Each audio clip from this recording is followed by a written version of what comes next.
안녕하세요. 저는 너무나 고마운 남편에 대해서 이야기를 하려 합니다. 언제나 저에게 힘이 되어주고 제가 의지할 수 있었던 그 사람은 자신이 죽기 전까지도 저를 생각했어요. 그 부분이 저를 더욱 힘들게 했고 가슴 아프게 했어요. 남편이 죽고 나서야 알게 된 사실로 저는 남편에게 너무 미안했어요. 제가 진즉에 알았더라면 더 좋았을 걸.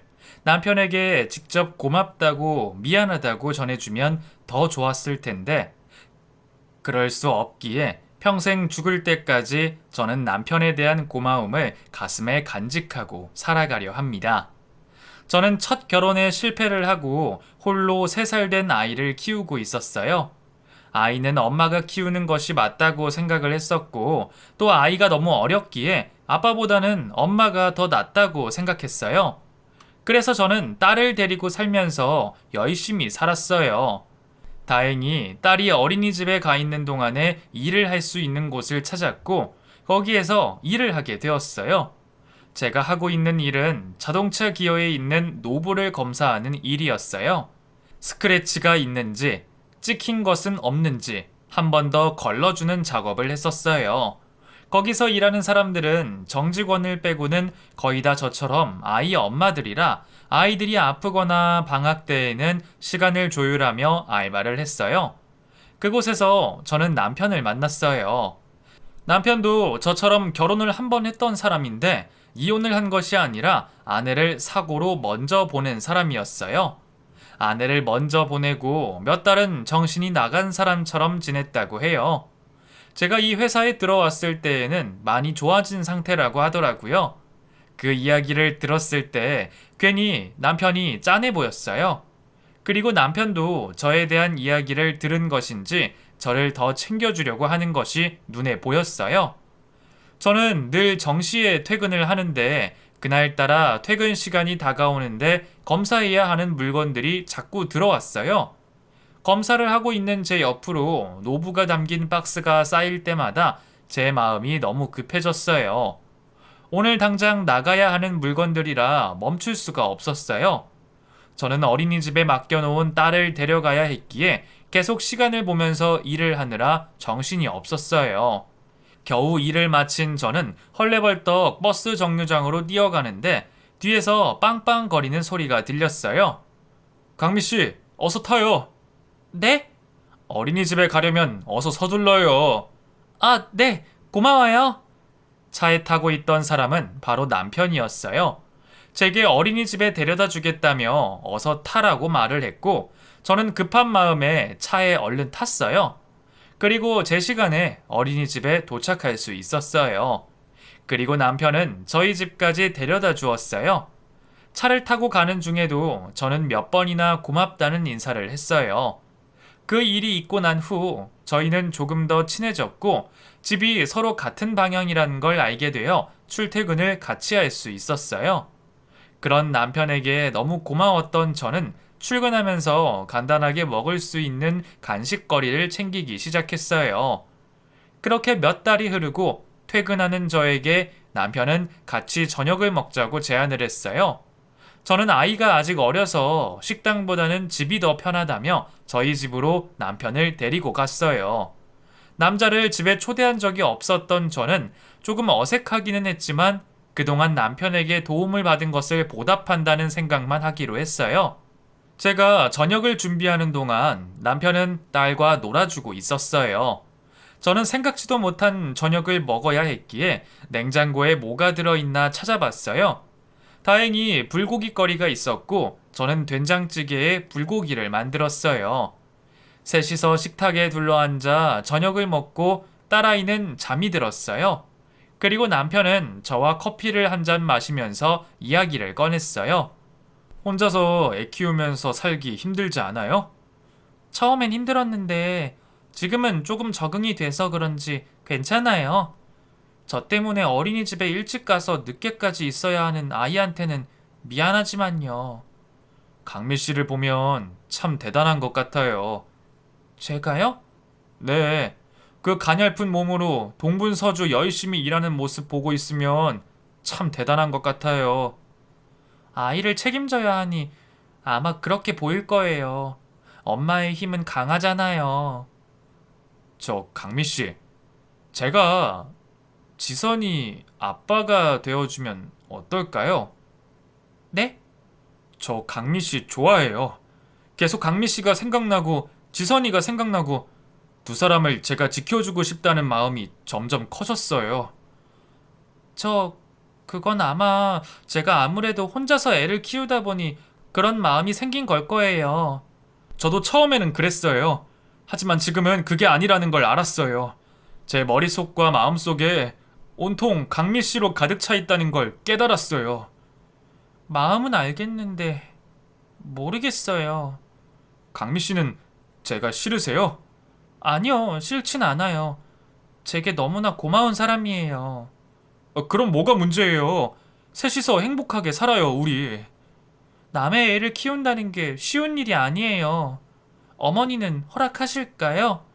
강미 씨가 괜찮다면 어머니는 제가 무슨 수를 써서라도 설득시킬게요. 저에게 시간을 조금만 주세요. 네, 얼마든지요. 남편은 저에게 느닷없이 고백을 했고, 저도 나쁘지는 않았어요. 남편 같은 사람과 결혼을 한다면 너무나 행복할 것 같았어요. 하지만 저는 아이가 있는 몸이라 쉽게 결정을 할 수가 없었어요. 저는 며칠을 고민하고 또 고민했어요. 어떤 것이 현명한 선택일지요. 그리고 며칠 뒤, 저는 남편과 결혼을 하기로 마음을 먹었고 남편의 청혼을 받아들였어요. 남편의 어머니를 만나러 가는 길에 너무 가슴이 떨렸어요. 처음 소개하는 자리라 너무 심장이 두근거렸어요. 한 식당에 도착한 저희는 예약한 방으로 들어갔고 그곳에서 남편의 어머니를 만났어요. 왜소한 체격에 한복을 입고 있던 어머니의 첫인상은 날카로웠어요. 그 눈빛에 저도 모르게 주눅이 들었어요. 주문한 음식들이 나오기 시작했고 조용히 음식을 먹던 어머니는 제게 한마디를 던지셨어요. 한번 갔다 왔다고? 네. 무슨 이유로 이혼했는지 물어보면 그런가? 아니요, 괜찮아요. 전 남편과 성격이 맞지 않아서요. 다들 이혼하면 성격이 맞지 않다 하지. 애는 없지? 딸아이 하나 있어요. 뭐? 아이가 있다고? 네, 3살 된 딸을 키우고 있어요. 결혼하면 그 아이는 어쩔 셈인가? 아빠에게 보낼 건가? 아니요, 저희가 키울 거예요. 애를 데리고 시집을 오겠다는 소리야? 네, 저희는 그렇게 하기로 약속했어요. 허허, 나는 애가 있다는 사실도 여기에서 처음 한 사실이고 나는 내 아들이 남의 애 키우는 건 못 본다. 앞으로 볼 일 없었으면 좋겠구나. 어머니는 그 자리를 박차고 나가셨어요. 이런 반응을 예상은 했었지만 막상 직접 겪고 보니 너무나 비참했어요. 남편은 그런 저의 손을 잡아주며 끝까지 힘을 내보자고 다독였어요. 남편은 저와 결혼하기 위해 어머니를 끊임없이 설득을 했고 급기야 회사에 휴가를 내고 아무것도 먹지 않은 채 시위를 하다가 쓰러져 병원에 입원하고 말았어요. 시어머니는 남편이 아내가 죽고 나서 몇 달 동안 정신이 나간 채로 살았던 적이 떠올라 덜컥 겁이 났고 그제서야 저희의 결혼을 허락하셨어요. 저희는 서로 2번째 결혼을 하는 만큼 가족들끼리 모여 식사를 하면서 결혼식을 올렸어요. 그리고 저는 딸을 데리고 시댁으로 들어갔어요. 저희의 결혼을 마지못해 허락하신 시어머니는 제 딸에게 눈길조차 주지 않으셨어요. 저는 섭섭한 마음이 들었지만 내색할 수가 없었어요. 다음날 저녁 식사를 하고 있는데 딸이 아장아장 걸으며 시어머니에게 다가갔어요. 그리고는 시어머니를 끌어안았죠. 그러자 시어머니는 딸을 밀쳐냈어요. 엉덩방아를 찍은 딸은 자지러지게 울었고 저는 울고 있는 딸을 안고 방으로 들어왔어요. 밖에서는 남편과 시어머니가 다투는 소리가 시끄럽게 들렸고 저는 딸이 너무 불쌍해서 눈물이 나왔어요. 이러려고 결혼을 한 것이 아닌데 딸에게 너무 미안했어요. 다음 날부터 저는 될 수 있으면 딸이 시어머니와 같이 있는 것을 피했어요. 저녁 식사도 저는 딸과 나중에 했어요. 같이 있으면 속상한 일만 생기니 피하는 게 답이라는 생각이 들었어요. 확실히 제 생각이 옳았어요. 시어머니가 딸을 보는 시간이 적어지니 집안이 조용했어요. 그렇게 마음 편안하게 잘 지내고 있는데 뜬금없이 시어머니가 딸을 자신이 데리고 자겠다고 나섰어요. 저는 불안한 마음에 그럴 수 없다고 말을 했지만 시어머니는 막무가내였어요. 이제부터 애는 내가 데리고 자마. 아니에요, 괜찮아요. 언제까지 애를 끼고 잘 거냐? 임신은 안 할 거야? 저희 아이는 천천히 가지기로 했어요. 그게 무슨 소리냐? 아이를 천천히 갖기로 했다니? 아직 지선이도 어리고 일도 관둘 수가 없어서요. 남의 애 때문에 내 손주를 미루겠다니 이게 무슨 개똥 같은 소리야? 잔말 말고 어서 아이나 가져. 지선이 돌려주세요. 아직 어려서 저랑 함께 자야 해요. 얘가 내가 그렇게 말을 하는데도 이러는구나. 네 딸이랑 같이 자고 싶으면 임신부터 해. 시어머니는 저에게 오려고 발버둥을 치는 딸을 안고는 자신의 방으로 들어갔어요. 애가 쓸데없이 운다며 딸에게 그만 울으라며 소리를 지르면서요. 남편이 방으로 들어가 딸을 데리고 나오려고 했지만 막무가내인 시어머니를 이길 수가 없었어요. 결국 저는 우리 딸을 시어머니에게 맡길 수밖에 없었어요. 다음 날도 그 다음 날도 계속해서 밤마다 우는 딸을 데리고 자신의 방으로 들어가는 시어머니. 하지만 점점 더 심해지는 딸의 울음에 시어머니는 두 손 두 발을 들었고 결국엔 다시 딸을 밤에 안을 수가 있었어요. 단 며칠을 같이 자지 못했을 뿐인데도 딸은 저에게서 또 떨어질까봐 저에게만 꼭 붙어 지냈어요. 그런 모습을 보고 시어머니는 또 혀를 끌끌 차셨어요. 결혼을 한 지 1년이 지나도록 임신은 되지 않았고 시어머니의 구박은 더 심해졌어요. 급기야 딸에게 해서는 안 되는 소리도 서슴없이 하셨어요. 너 때문에 친손주가 안 생긴다는 둥, 너 때문에 내 아들만 고생한다는 둥, 이제 4살이라 어느 정도 말귀를 다 알아듣는 딸에게 그런 말을 하는 시어머니 때문에 너무나 힘들었어요.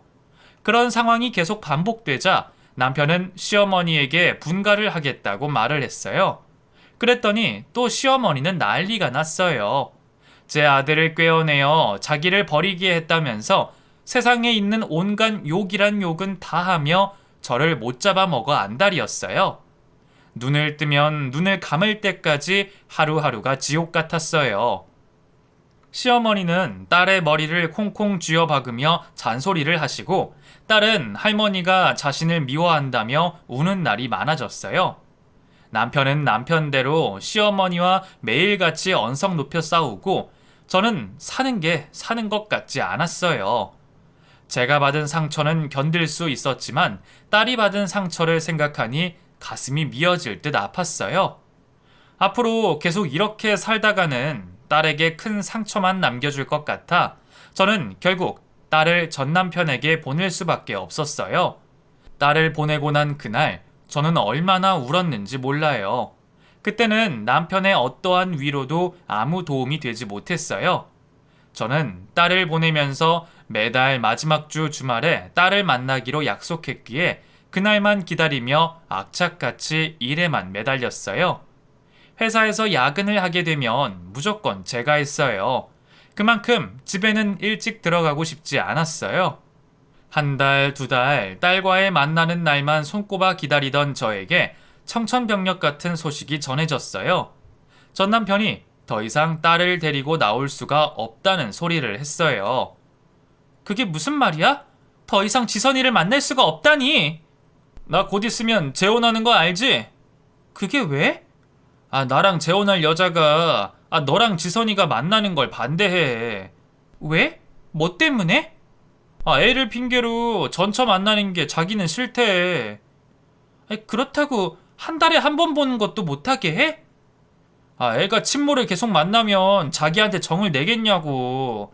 아이만 더 혼란스럽다고 싫다는데 어떻게 해? 내가 이제 같이 살 사람은 너가 아니라 그 여잔데. 그래도 그렇지. 갑자기 이러면 어떡해. 난 매달 이날만 기다리고 있는데. 별 수 없잖아. 그렇다고 지선이 데리고 갈 수 있어. 이제 지선이는 우리가 잘 키울 테니까 걱정하지 마. 딸을 지금처럼 만날 수 없다는 사실에 마음이 너무 아팠지만 전 남편의 말도 틀린 말은 아니었어요. 재혼할 여자가 싫다는데 계속해서 저를 만날 수도 없고, 그렇다고 제가 딸을 데리고 살 수도 없고, 저는 전 남편에게 딸이 구박받으며 살지 않게 잘 키워달라고 울며 부탁을 했어요. 그리고 집으로 돌아온 저는 이부자리를 깔고 누워서 하염없이 눈물을 흘렸어요. 다음 날도 저는 일어날 수가 없었어요.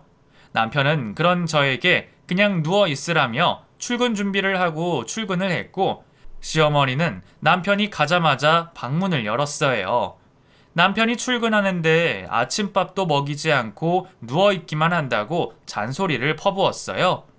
저는 그런 시어머니의 목소리가 듣기 싫어서 이불을 머리 위로 끌어올렸어요. 그러자 시어머니는 자신을 무시한다며 제가 덮고 있던 이불을 잡아당기더니 저의 몸을 일으켜 세워 흔들어대기 시작했어요. 반대하던 결혼을 시켜놨더니 자신을 이런 식으로 대한다며 노발대발 욕을 해대기 시작했어요. 아니, 지금 뭘 잘했다고 남편이 일하러 나가는데도 누워서 이러고 있어? 얼른 안 일어나? 어머니, 제발 저 좀 놔두세요. 지금 네 딸 보내고 왔다고 나한테 시위하는 거냐? 다른 데 데려다 준 것도 아니고 지 애비한테 데려다 준 건데 뭐가 그리 안 돼서 시애미가 이렇게 있는데도 누워있냐는 말이야? 어머니가 제 심정을 아세요? 딸을 이제 볼 수 없는 제 심정을 아시냐고요? 얘 봐라. 그렇게 네 딸이 걱정됐으면 딸을 데리고 재혼할 생각을 말았어야지. 그게 지금 내 잘못이다 이거냐? 어머니, 진짜 너무하시네요. 그래서 내가 이 결혼을 반대했잖니? 그래도 끝까지 하겠다고 했던 건 너네들이야. 그리고 내 손주도 아닌 네 딸을 1년이나 같이 데리고 있었으면 고맙다고 절은 못할 망정 네가 지금 나한테 이게 지금 제정신이니? 어머니, 무슨 말씀을 그렇게 하세요? 그 어린애한테 어머니가 어떻게 하셨는지 다 잊어버리셨어요? 애가 그렇게 할머니한테 가고 싶어서 갔는데 어머니 어떻게 하셨어요? 밀쳐내고 머리 쥐어박고 니 때문에 동생도 안 태어난다면서 구박이란 구박은 다 하셨잖아요. 너 정말 대단하구나. 그때는 아무 말도 못하더니 그런 걸 다 속에다가 담아놓고 있다가 애비가 가자마자 나한테 이렇게 퍼붓는 거냐? 어머니, 제발 그만 좀 하세요. 지금껏 참았던 저는 폭발을 했고 시어머니에게 달려들었어요. 반대할 거면 끝까지 반대해서 결혼을 못하게 하지 왜 결혼을 허락해서는 내 딸도 못 보게 만들었냐며 소리를 고래고래 질렀어요.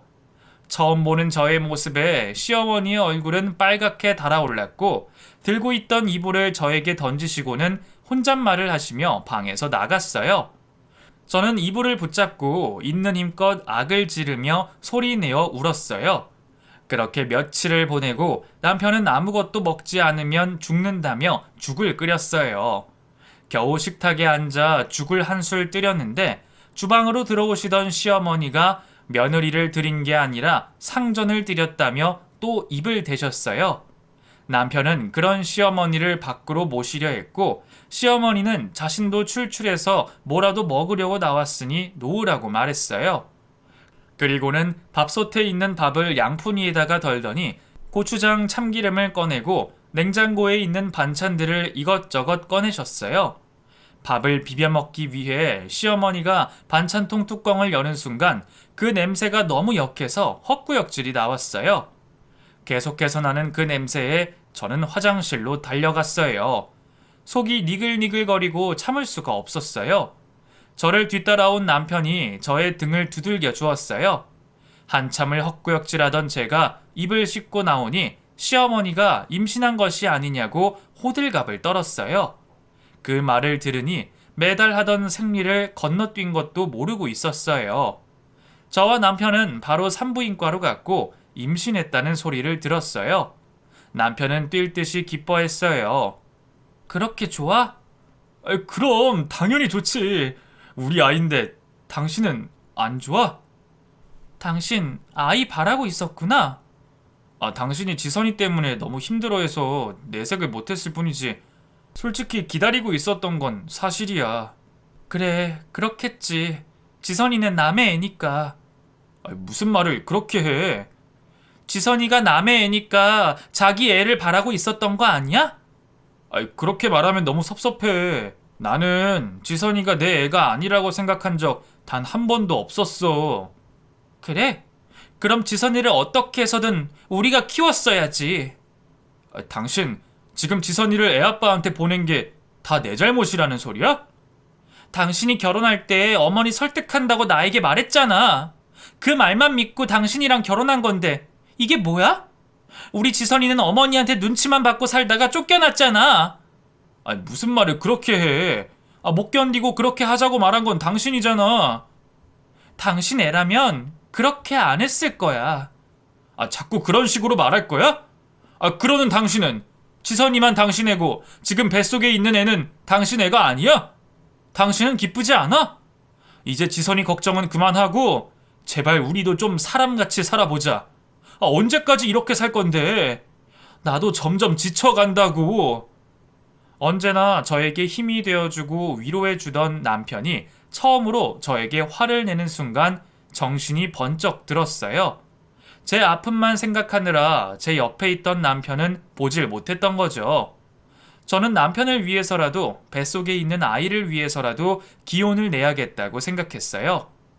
지선이는 친아빠가 잘 키우고 있을 거라는 믿음을 안고요. 제가 임신을 했다는 소리에 시어머니는 웃음이 떠나질 않았어요. 그렇게 구박을 하던 시어머니는 집안일은 아무것도 하지 못하게 하였고 과일도 무조건 예쁘고 상처가 없는 과일들을 골라주셨어요. 자신의 손주가 건강하게 빨리 태어나기를 매일 기도했어요. 그렇게 10달이라는 시간이 지나가고 저는 떡두꺼비 같은 아들을 낳았어요. 시어머니는 아들을 안고 덩실덩실 춤을 추셨어요. 남편도 저에게 고생했다며 너무 기뻐했어요. 저는 지선이에게 못해준 사랑을 아들에게 다 쏟아부었고 아들이 자라는 동안 저도 조금씩 지선이를 잊어가고 있었어요. 아들의 재롱에 집에는 웃음이 끊이질 않았어요. 남편과 결혼하고 나서 처음으로 느껴보는 행복이었어요. 이 행복이 오래 갔으면 좋으련만 그리 오래 가지 못했어요. 아들이 학교에 들어갈 때쯤 오랜 세월 동안 투병하시던 시어머니가 돌아가시고 남편의 회사도 어려워지기 시작했어요. 그래서 출근하는 날도 줄어들고 월급이 반으로 줄어들었어요. 그동안 시어머니의 병원비를 대느라 모은 돈도 다 없어지고 남편의 월급까지 반으로 줄게 되니 살림이 더 빠듯해졌어요. 하는 수 없이 남편은 평일뿐만 아니라 주말까지도 일을 하게 되었어요. 1년 365일 일을 하는 남편이 너무 안쓰러운 저도 조금이라도 남편의 걱정을 덜어주기 위해 돈이 되는 건 닥치는 대로 했어요. 처음에는 둘 다 너무 힘이 들었지만 반년이 지나고 1년이 지나가면서 조금씩 돈이 모이기 시작했어요. 그리고 10년 후에는 남편과 함께 작은 카페를 하나 차릴 수가 있었어요. 지금까지 고생한 것이 한순간에 사라지는 듯 했어요. 카페 중간중간에 제가 좋아하는 작은 소품들로 아기자기하게 꾸몄어요. 그리고 요즘 젊은이들이 좋아하는 포토존에 신경을 많이 썼어요. 그래서인지 동네 구석진 곳에 있던 카페였지만 손님들이 끊이질 않았어요. 둘이서 하기 힘들어지자 저는 알바생을 구했어요. 면접을 보러 온 대학생의 이력서를 보는 순간 저는 깜짝 놀랐어요. 저의 딸과 이름이 같았어요. 저는 면접을 보는 내내 딸이 떠올랐어요. 지선이가 자랐다면 이 학생처럼 자랐을 것 같았어요. 대학생은 자취를 하며 학비를 벌기 위해 알바를 구한다고 했어요. 저는 다른 사람들은 보지 않고 이 학생으로 고용하기로 했어요. 지선아, 손님도 없는데 잠깐 와서 쉬어. 괜찮아요. 아니야, 이리 와. 아침엔 사장님이 과일을 두고 가셨는데 같이 먹자. 네, 알겠어요. 자, 이거 먹어봐. 달콤하게 맛이 아주 잘 들었어. 고맙습니다. 정말 달콤하네요. 그렇지? 나는 과일 중에 귤을 제일 좋아해. 정말요? 저도 귤을 제일 좋아하는데 신기하다. 그렇네. 그럼 혹시 못 먹는 과일도 있니? 네, 저 하나 있어요. 그래? 과일 알러지 있는 사람은 잘 못 봤는데 나도 그렇거든. 저는 여름에 다른 사람이 그렇게 즐겨 먹는 수박을 못 먹어요. 어머, 나도 똑같아. 신기하다. 저는 알바생의 말을 듣고 깜짝 놀랐어요. 제 주위에서 수박 알러지가 있다는 얘기를 들어본 적은 단 한 번도 없었거든요. 정말 너무 신기했어요. 그것뿐만 아니라 알바생과 저는 좋아하는 음식 취향이 비슷했어요. 다른 반찬 없이도 따뜻한 국만 있으면 밥 한 그릇을 뚝딱 할 수 있었거든요. 언제나 제가 먹는 것들은 맛있게 먹어주는 알바생에게 저는 관심을 더 갖게 되었어요. 그리고 알바생을 제가 더 좋아하게 된 이유는 알바생은 제가 말하기도 전에 알아서 일을 척척 하는 스타일이었어요. 손님이 많을 때에도 일의 순서를 계산해서 혼자서도 빠르게 일을 처리하고 손님이 없을 때에는 가게 정리를 했어요. 알바를 하는 시간 동안에 개인적인 일을 보는 것을 단 한 번도 본 적이 없었어요. 그런 알바생을 저와 남편은 무척 아꼈고 저는 어느샌가 의지를 하게 되었어요. 학교를 끝내고 카페에 들린 아들과도 친동생처럼 잘 지냈어요. 방학 기간이 끝나고도 저는 알바생과 같이 일을 계속하고 싶은 마음에 학기 중에는 알바생의 스케줄에 맞춰서 알바 시간을 변경해 주었고 방학엔 또다시 시간을 변경해 가며 일을 같이 했어요. 어느새 알바생은 제게 가족 같은 존재가 되었어요. 하루는 비가 억수같이 쏟아져서 손님도 더 이상 오지 않을 것 같아서 일찍 마감을 했어요. 비가 조금 그치면 움직이는 게 나을 것 같아서 저는 알바생과 함께 카페에서 커피를 마셨어요. 비 오는 날에 이렇게 커피를 마시니 또 느낌이 색다르네. 네, 더 맛있는 것 같아요. 지선이가 여기서 일한 지도 벌써 1년이 넘었네. 시간 참 빠르다. 항상 감사하게 생각하고 있어요. 그건 나도 마찬가지야. 어디서 지선이 같은 알바생을 구하겠어. 아, 지선이는 대학교 오고 난 후에 집엔 가봤니? 아니요, 아직 못 가봤어요. 그래? 부모님이 걱정도 되고 보고 싶으실 텐데. 글쎄요, 저는 잘 모르겠어요. 왜 그렇게 생각해? 미안, 말하고 싶지 않으면 안 해도 괜찮아. 저한테는 남동생이 하나 있는데 어렸을 때부터 부모님이 저랑 남동생을 차별하셨어요. 특히 어머니께서요. 뭐든지 남동생이 원하는 대로 해줬고 싸우는 날이면 저만 야단치셨죠. 처음에는 제가 누나라서 그런 건가 생각했지만 어느 순간 어머니가 저를 미워하고 있다는 것을 알게 됐어요. 아버지가 저에게 잘해주시면 그날마다 두 분이서 다투셨거든요. 그래서 저는 그 집에서 빨리 벗어나고 싶었어요. 그래서 대학교 원서도 집과는 멀리 떨어진 곳으로 냈고요. 그랬었구나. 어머니가 왜 그랬을까? 이렇게 착하고 예쁜 지선이를. 그래서 저는 사장님 가족이 부러워요. 우리 가족이? 네, 언제나 서로를 위해주잖아요. 저는 자라면서 한 번도 느끼지 못한 가족의 모습이에요. 그렇게 봐줘서 고맙구나. 지선아, 너무 상처는 받지 마. 지선이 너는 언제 어디서든 누구에게나 사랑받을 그런 아이니까. 고마워요. 비가 많이 그쳤네. 더 있다가는 버스 놓치겠다. 이제 가볼까? 네. 알바생의 이야기를 듣던 저는 주책 없이 눈물을 흘렸어요. 제 눈물을 보고 알바생의 마음이 더 그럴까봐 얼른 눈물을 훔치고는 집에 가기 위해 일어났어요. 집으로 가는 발걸음이 무거워졌어요. 저렇게 일 잘하고 착한 아이를 괜히 알바생에게 신경이 쓰였어요. 집으로 돌아온 저는 남편에게 알바생의 이야기를 전해주었고 제 이야기를 들은 남편은 저보다 더 안타까워했어요. 다음날 아침, 눈을 떠보니 남편이 옆에 없었어요. 밖에 나와보니 남편이 소파에 멍하니 앉아 있었어요. 저는 남편에게 다가가 남편을 불렀어요. 남편은 생각에 잠겼다가 저의 목소리에 화들짝 놀라며 쳐다봤고, 곧이어 며칠 동안 다녀올 곳이 있다며 다녀와서 이야기를 해주겠다며 집을 나섰어요. 도대체 남편이 왜 저러는지 알 수 없었어요. 남편이 없는 동안 저와 알바생은 북적이는 손님들로 인해 눈코 뜰 새 없이 바빴어요. 카페가 바쁘다는 것을 알고 아들도 학교 후에 들러 일손을 도왔어요. 엄마를 도와주겠다고 와서는 열심히 일을 하고 있는 아들의 모습을 보니 뿌듯했어요. 그리고 한순간에 모든 손님들이 쫙 빠져나갔고 잠시 숨을 돌리고 있었어요. 그때 남편이 돌아왔어요. 남편은 카페 한 테이블에 앉아있는 저와 알바생을 번갈아 가며 알 수 없는 표정을 지으며 쳐다보았어요. 저는 남편에게 갔던 일을 잘 해결했냐며 무슨 일이냐며 물어봤지만 남편은 며칠만 더 기다려달라고 말할 뿐 아무 말도 하지 않았어요.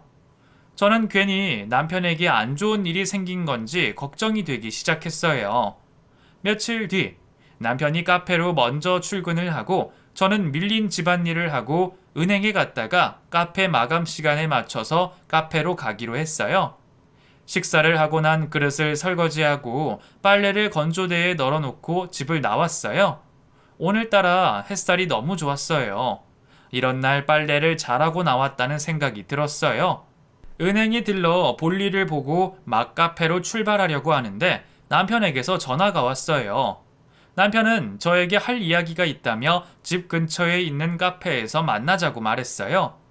집이 카페를 하는데 왜 남의 집 매상을 올려주냐며 그냥 카페로 가겠다고 말했지만 남편은 카페는 일찍 마감하고 갈 테니 집 앞 카페에서 기다리라고만 했어요. 저는 이상했지만 알았다고 이야기하고 집 근처 카페로 들어갔어요. 그 카페가 생긴 지는 꽤 되었지만 제가 카페를 하고 있다 보니 올 일이 없었어요. 집 앞 카페는 제가 아는 카페와 분위기가 사뭇 달랐어요. 젊은 사람들이 좋아할 만한 음악과 소품들로 가득했어요. 그리고 빵도 직접 만들어서 팔고 있었어요. 남편을 기다리는 동안 저는 커피와 빵을 하나 샀어요. 우리 카페에도 이런 것을 만들어서 팔면 괜찮겠다고 생각을 했어요. 빵 하나를 다 먹을 동안 남편은 오질 않았어요. 통화를 끊은 지도 한참이 지난 상태였어요. 저는 남편에게 전화를 걸었지만 연락이 되질 않았어요. 카페로 전화를 해봐도 통화 연결음만 들릴 뿐 연결이 되지 않았어요. 걱정이 된 저는 계속해서 카페 문을 바라보며 남편을 기다렸어요. 얼마쯤 지났을까 남편에게서 전화가 왔어요. 어디야? 왜 이렇게 안 와? 여보세요? 혹시 이 핸드폰 주인과 아시는 분이세요? 네, 제 남편인데요. 어서 병원으로 오세요. 지금 남편분이 사고가 나셔서 병원이에요. 전화를 받고 깜짝 놀란 저는 서둘러 그 사람이 알려준 병원으로 달려갔어요. 병원에는 환자들로 붐볐어요. 저는 남편을 찾았지만 찾을 수가 없었어요. 그때 한 남자가 저에게 다가오며 남편의 핸드폰을 전해주었어요. 남편이 저에게 오는 길에 신호가 바뀐 줄도 모르고 길을 건너다가 그만 차에 치이고 말았어요. 남편은 급히 수술실에 들어갔지만 결국 다시 일어나지 못했어요. 남편의 장례를 치르는 동안 저는 아들을 껴안고 계속 울었어요. 저를 만나러 오는 길에 사고가 났기에 저는 더 충격이 컸어요. 그냥 제가 말한 대로 카페에서 만났으면 이런 일이 일어나지 않았을 텐데 남편이 원망스럽기까지 했어요. 남편의 부고 소식에 알바생도 조문을 하러 왔어요. 알바생은 남편에게 절을 하고 나서 저와 인사를 나누었어요. 알바생은 눈물을 흘리고 있었어요. 저는 조문을 온 알바생을 데리고 테이블로 갔어요. 밥과 국, 반찬을 챙겨주며 먹으라고 했지만 알바생은 우느라 잘 먹지 못했어요. 오히려 제가 알바생을 위로해주게 되었어요. 힘겹게 남편의 장례를 치르고 집으로 돌아온 저는 몸에 기운이 하나도 없어서 자리에 누웠어요. 아들과의 통화로 그 소식을 전해들은 알바생이 집으로 찾아와 저에게 죽을 챙겨주고 집안일을 해주고 아들을 돌봐줬어요. 저는 그런 알바생이 너무 고마웠어요. 그리고 몸이 회복되는 대로 카페로 출근할 테니 당분간은 카페를 맡아달라고 부탁을 했어요. 알바생은 혼자서 잘할 수 있을지 모르겠다며 걱정을 했지만 지금까지 일한 것만 봐도 충분히 혼자서도 잘 해낼 수 있을 거라고 용기를 줬어요. 그렇게 며칠 동안 알바생에게 카페를 맡긴 저는 점점 몸이 회복되었고 카페에 다시 출근할 수 있게 되었어요. 저는 카페로 가기 전에 남편의 얼굴을 한번 보고 가기 위해 남편이 있는 납골당으로 갔어요. 납골당에 도착한 저는 남편의 사진 앞에서 눈물을 훔치며 울고 있는 한 여자를 봤어요. 지선아, 네가 왜 여기서 울고 있어? 남편의 사진 앞에서 울고 있던 여자는 바로 카페 알바생인 지선이었어요. 알바생은 두 눈이 빨갛게 충혈이 될 정도로 울고 있었어요. 저는 깜짝 놀라 알바생에게 손수건을 건네주었고 알바생은 저에게 떨리는 손으로 편지 하나를 건네주었어요. 그것은 남편의 편지였어요. 저는 그 편지를 보는 순간 다리에 힘이 풀려 주저앉았어요. 알바생에게 전해진 남편의 편지는 사랑하는 내 딸 지선아라고 시작하고 있었어요. 남편은 아무것도 모르고 있는 지선이에게 직접 말하기가 힘들어서 편지를 쓴다며 지선이와 함께하지 못한 미안함과 늘 사랑하고 있었다는 글이 적혀 있었어요. 그리고 지켜주지 못한 자신들을 용서해달라고 적혀 있었어요. 남편의 편지를 보는 내내 저는 눈물이 나왔고 편지를 다 읽고 나서는 목청이 터지도록 오열했어요. 그 편지로 저는 남편이 무엇 때문에 며칠 동안 집을 비웠는지 그리고 사고가 있던 그날 저에게 무슨 말을 하려고 했던 건지 알 수 있었어요. 바닥에 주저앉은 저의 옆에 알바생이 앉았어요. 그리고는 저에게 엄마라고 불렀어요. 저희 둘은 그 자리에서 서로 껴안고 펑펑 울었어요. 바로 옆에 두고도 딸을 몰라봤던 제 자신에게 너무 화가 났어요. 정신을 차린 저는 딸의 손을 잡고 카페로 갔어요. 그리고 따뜻한 차 두 잔을 가져와 딸에게 하나를 주었어요. 서로 말없이 차를 마셨어요. 저는 찻잔을 내려놓고 딸의 손을 양손으로 붙잡았어요. 이렇게 바로 옆에 있었는데 빨리 못 알아봐서 미안해. 아니에요. 그동안 많이 힘들었지? 처음 사장님 편지를 보고 많이 힘들었어요. 그래서 가고 싶지 않았던 집에도 다녀왔고요. 아버지를 통해서 이야기를 들었어요. 그리고 거기서 사장님이 아버지를 찾아갔던 사실도요. 사장님이? 네, 아마 제게 말하기 전에 아버지에게 확인을 하러 가신 듯 했어요. 그랬었구나. 저도 사장님 장례를 치르느라 카페에 오지 못했다가 며칠 전에 카페 문을 열고 청소를 하다가 편지를 발견했어요. 그리고 이것도요. 딸이 가방에서 꺼내어 저에게 준 것은 다름 아닌 통장이었어요. 그 통장을 여는 순간 저는 또 한 번 대성통곡을 하고 말았어요. 그 통장은 딸의 이름으로 된 통장이었어요. 저와 결혼한 순간부터 지금까지 매달 조금씩 저금을 하고 있었어요. 한 번도 빠짐없이 매달을요. 시어머니가 병원에서 긴 투병 생활을 하고 있을 때에도 남편의 회사가 어려워 월급이 반으로 줄었을 때에도 변함없이 저금이 되어 있었어요. 저는 통장을 가슴에 안고 엉엉 울었어요. 왜 한 번도 이런 얘기를 하지 않았는지, 주말까지 일을 하면서 힘들었을 텐데도 내색 한 번 하지 않았던 남편이 너무 고맙기도 하고 미안하기도 했어요. 저는 딸에게 아빠의 마음이라며 나중에 시집 갈 때 쓰자며 잘 보관하라고 다시 돌려주었어요. 그리고 딸에게 이제부터는 저와 같이 살자고 이야기했어요. 딸은 너무나 좋다고 대답했어요. 다음날 저는 예전에 딸에게서 어렸을 때부터 남동생과 차별을 받고 컸으며 어머니로부터 구박을 받았다는 이야기가 생각이 난 저는 딸의 짐을 가지러 갈 겸 전 남편의 집으로 찾아갔어요. 딸과 함께 나타난 저의 모습을 보고 둘은 놀라는 눈치였어요. 저는 딸에게 짐을 챙겨서 나오라고 그랬어요. 잘 지냈어? 당신이 어떻게 지선이랑 같이 와? 그렇게 됐어. 며칠 전에 우리 남편이 여기 왔었다며? 그 왔었지. 깜짝 놀랐어. 긴 말 안 할게. 지선이 이제 내가 데리고 갈게. 그게 무슨 소리야? 잘 지내고 있는 애를 왜 데리고 가? 잘 지내고 있다고? 너는 변한 게 없구나. 여전히 자기가 피하고 싶은 건 눈 감고 귀 막고 사는 거. 애가 어렸을 때부터 동생이랑 차별당하고 네 마누라한테 구박받아서 이 집에서 빨리 벗어나고 싶어서 그 먼 학교에 원서를 냈다는데 그것도 너는 몰랐지? 무슨 소리야? 지선이한테 들은 적이 전혀 없었는데. 너는 아직도 네 자식을 몰라? 지선이가 자기 속마음을 이야기하는 애야? 1년을 같이 지내도 알 수 있는 것을 여지껏 몰랐다니. 내가 지선이 맡길 때 구박받으며 살지 않게 해달라고 부탁했었지.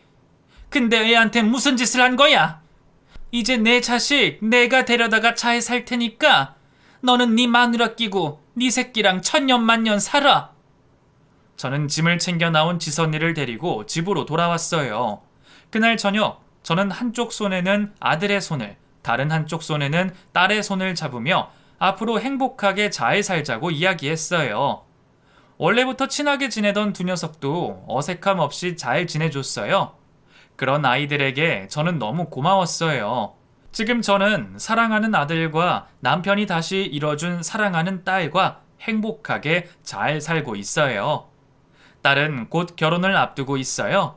남편이 힘든 형편에도 어렵게 딸을 그리는 마음으로 모아둔 돈이 헛되지 않게 결혼 준비를 하는 곳에 쓰고 있고, 딸 역시 그런 남편의 마음을 헤아려 행복하게 잘 살겠다고 말했어요. 이 글을 빌어 남편에게 다시 한번 미안하고 고맙다는 말을 전하고 싶어요.